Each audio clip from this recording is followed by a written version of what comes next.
read 12 books in the month of January, and now it's time for me to yap about them. It's nowhere near the massive and unreasonable TBR that I actually set for myself, but it's a pretty sizable number of books and a lot of reading that I got done this month, so without any further ado, let's just jump in. So let's go ahead and start with my Agatha Christie rereads. I had been kind of going through and rereading all of the Agatha Christie books that I'd already read, kind of trying to reassess my opinions on them because for many of them it had been over a decade since I first read them. First up is The Murder on the Links, which I already talked about a bit in my TBR video because this was my first read of the year. This is the second book in the Poirot series, and I kind of remembered it as being a bit unremarkable within the series, and upon this reread I actually found myself enjoying it quite a bit more, and it definitely rose in my estimation. In this one, a man writes to Poirot telling him to come urgently because he fears for his life, but by the time that Poirot and his close friend Hastings arrive, the man is already dead. Poirot has kind of a series of friends who act as sidekicks in his mysteries.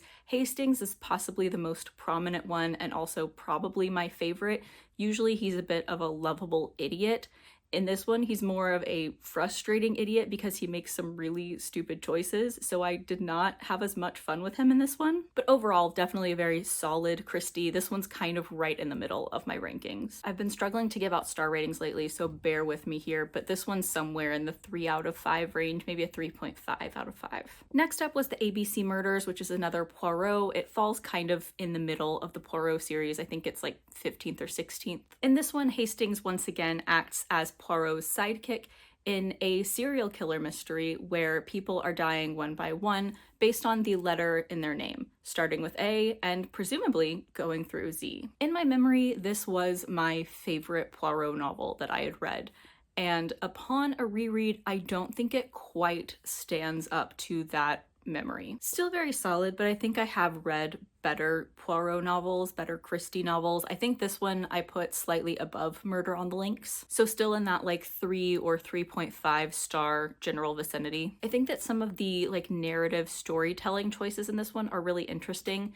but I think overall the story itself is less interesting than the eventual twist and conclusion to the mystery. The next reread was The Murder of Roger Ackroyd. This is one of the early Poirot novels as well. In this one, Poirot has like recently moved to this small town to retire, and this very prominent figure in town dies, and the people in town start asking Poirot to investigate. This book has gone down in history because of its twist.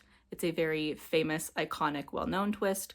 A twist that I figured out very early on in the book the first time I read it because it's been, 100 years since this book came out and other books have replicated the twist. After this reread, I kind of walked away with the same opinion that I had before, which is that the twist is all this book really has.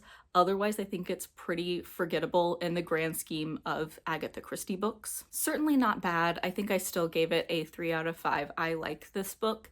I just think that it is only memorable and iconic because of its twist, and that is it. Next up, we have a Miss Marple reread, and that is The Body in the Library. Exactly as you might assume, a body is found in a library in some people's home, and no one knows who it is or how she got there. This one has always been one of my least favorite Christie books, and that opinion held up when rereading this. It commits kind of 2 of my cardinal Agatha Christie sins. The first of those is when you're supposed to be following this main detective, whether it's Poirot or Marple, and instead you're kind of largely following the police's investigation. Like, this is a Miss Marple book, and she's certainly there. And she certainly provides some input that helps to solve the case. But it's not enough Marple for a Marple book, in my opinion. And the second sin is that I think that this is one where the reader has to jump to a lot of conclusions in order to solve the mystery themselves based on what's on the page. I think it's very difficult for the reader to figure out what's going on based on the information they are given, which is really frustrating to me as someone who wants to read these books and figure out what's going on. I want to solve the mystery. And finally, for the Christie rereads, we have The Big Four, which is another early Poirot novel. This has always been my least favorite Agatha Christie novel that I've read.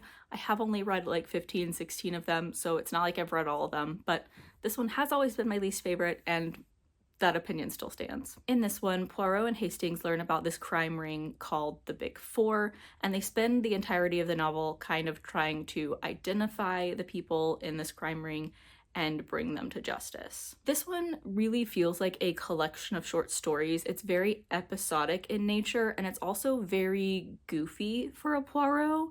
It's very unbelievable, and at times it often just really feels like a spy thriller. There's also a twist in this one that I think is fun, but doesn't necessarily hit the way I think you'd want it to in modern day with the context that we have. It's certainly not bad. In fact, in many cases, it's kind of a silly, fun romp for Poirot, but it's more in the like 2 out of 5 range for me. It's fine.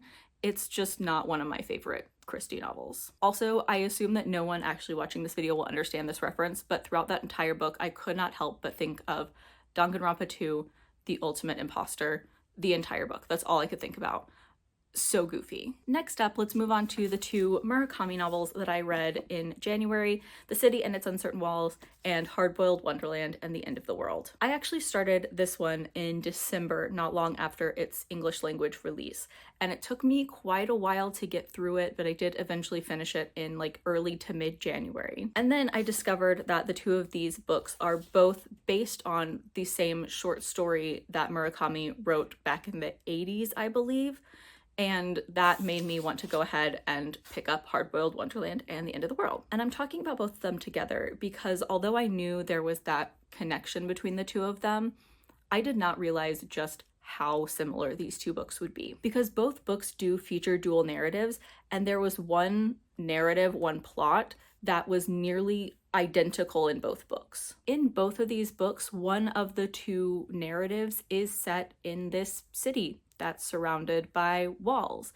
And the main plot of that narrative and the main character and the town itself are all nearly identical in both books. But the other storylines in these 2 novels couldn't be more different. In this one, we're following a man who, when he was young, his first love went missing. She had said that her real self was to be found within this city in these walls.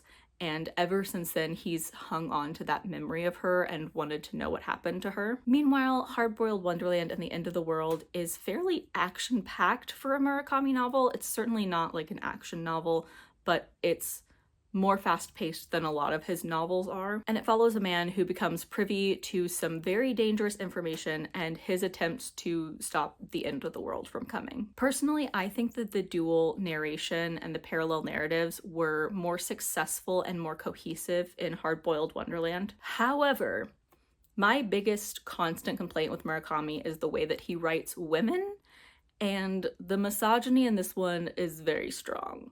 This is one of the worst novels I've read by him in terms of his representation of women. Meanwhile, in this one, I felt that the dual narratives were not quite as cohesive. I felt like there were some plot threads that were just kind of left hanging. That said, although this is the more meandering, potentially pointless of the 2, I did find there to be a certain coziness to this that I did really enjoy. And because of that, I did end up enjoying this book more overall than Hard-Boiled Wonderland and the End of the World. I know that's not the most popular opinion. I know Hard-Boiled Wonderland is considered one of the favorite Murakami novels, but the misogyny was just like too much. There's some in this one as well. There always is in Murakami. He is my problematic fave, but it was too much in the other one for me to enjoy it more than this one. Also, for both of these, I found the endings fairly unsatisfying. I think it was more unsatisfying in this one, but this one wasn't a ton better. In the end, I think both of these are in the 4-star range. This one is more of like a 4.5 out of 5, in line with 1Q84 and Kafka on the Shore, which are 2 of my favorite books by him. This one's more of like barely a 4 out of 5. You're right on the borderline. We'll see if you stay there. So as I mentioned earlier in the video, I did have some grand plans for my January TBR that ultimately got derailed because some library books came in that I'd had on hold. And both were nonfictions that had to deal with like the history of pop culture. The first one being Disney High by Ashley Spencer. As you might suspect, this is a history of the Disney Channel, focusing mostly on its golden years, aka my childhood. It begins with like the conception of Disney Channel and runs all the way through the golden years and all the shows that really made it the juggernaut that it would eventually become. It mostly focuses on the years between like Even Stevens to Sunny with a Chance. Expanse. I wouldn't call this a particularly like salacious look behind the curtain, but it is an interesting look behind the curtain nonetheless at all of these shows and this entire channel that really shaped an entire generation's childhood. And I was very engaged with it the entire way through. If you were a Disney kid in the aughts, I think this is definitely worth a read. I found it very interesting. I've been struggling to rate nonfiction. I don't really enjoy rating nonfiction, but I think this is definitely worth a read. I really enjoyed it. If I had to give it a rating, it probably would be somewhere in the 4-star range. I thought this was great. And then my second pop culture history book that I picked up was Cue the Sun by Emily Nussbaum. This is essentially a huge history on reality TV, from its start on the radio all the way up to modern day. Also, embarrassingly, I did not realize that the title of this book is pulled from The Truman Show until it was mentioned in the book. The Truman Show, if you didn't know, my favorite movie. I'm slow on the uptake, apparently. Just like The Truman Show, this is an analysis and commentary on reality TV, the positives and negatives that it has on our culture because of it, and on its participants. Reality TV has always been kind of my bread and butter. I grew up really, really loving and attached to American Idol, and I eventually spread out into other talent competition shows, America's Next Top Model, Project Runway, Drag Race, and also social strategy shows like The Mole, Big Brother, Survivor. This is like the entirety of what I watch. I've never been a huge scripted TV girly, but I also love analyzing my favorite things and picking them apart and recognizing what is good and bad about them. And there's a lot of bad about reality TV, which I already knew going into this, but this really shed light on some things I had never heard of before. It was really interesting to see the background of the shows that I already know and love, as well as the history that got us to the point that we are today, and all of the shows that came before that really were landmarks and really paved the way. Just like with Disney High, I would say if you're a big reality TV fan, this is definitely worth a read. I would put this in the same ballpark rating if I had to. It's still like a 4 out of 5, maybe even higher. I think I enjoyed this one more than Disney High.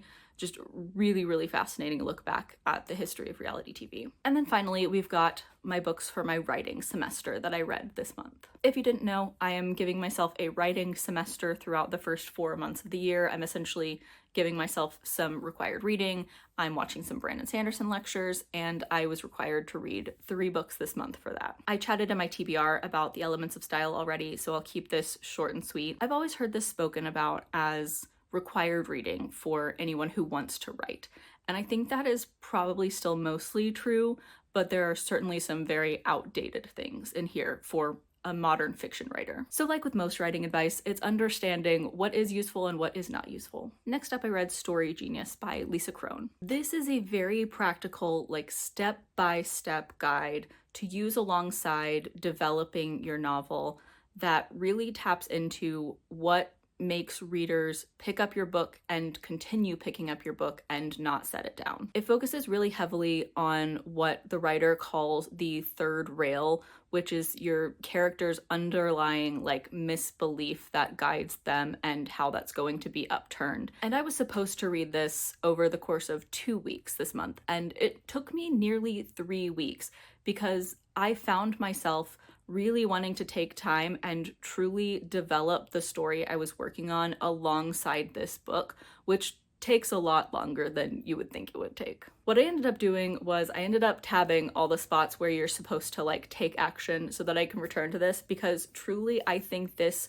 for me, is one of the most useful craft books I've ever read. There's a fellow YouTuber named Ellen Brock who is a novel editor who did some videos a few years back where she detailed the like 4 types of writers she feels like she comes across. They're on a scale from like plotter to pantser and intuitive to methodological, I believe. And I felt like I fell on her scale as intuitive plotter. And I feel like if that is where you fall, this is the ideal book for you to craft your story, because the author here doesn't speak about like, oh, the proper 3-act structure or these are the plot points you need to hit. It's all about developing your character and your story alongside each other so that they compel people to keep reading. And of course, there are many ways to write books. You can look at how many different ways famous published authors have said, this is the way to write a book. But to date, this is the one that has felt like truest to me, that makes the most sense to me, I guess. So I will definitely be revisiting this. And the final book that I read for my writing semester, and also the final book in this wrap up, is Bird by Bird by Anne Lamott. I find it hilarious that I read these two books back to back because they both reference some very like commonly cited pieces of writing advice, like think of it as like headlights in the dark or like a bad first draft. And they have completely opposite perspectives on that writing advice. So I found that very entertaining since I really read these like back to back. Like I finished this book and then immediately started this one the same night. Bird by Bird is a writing craft book in the same vein as Stephen King's On Writing, in my opinion. It's largely anecdotal and there's not much like hard and fast concrete craft advice. It's kind of more inspirational. This is kind of like the self-help of writing craft books, in my opinion. Maybe this suffered a bit from the fact that I read it immediately after Story Genius and I didn't find it quite as useful to me. But I found this to just be kind of all right. Where I will probably find myself returning to Story Genius a lot, I don't think I will find myself returning to this one much, if at all. So those are the books that I read in January. Overall, in terms of quantity I got through, I'm pretty content. In terms of quality, there were a lot of, 3s, some 4s. I think my favorite book of the month was probably The City and Its Uncertain Walls. I have been on a dry spell when it comes to 5-star reads. It's been quite a while since I handed one out for a non-reread. Hopefully we will have more success in February. We'll see. I will be filming my February TBR directly after this. I don't know what order I will be posting them in, so definitely go ahead and subscribe if you would like to make sure that you see that, turn on notifications, all that fun stuff. I will link it up in the cards if it's already up by that point. Thank you so much for watching my January wrap up. Like the video if you liked it, leave a comment if you're so inclined, and I will see you next time. Bye!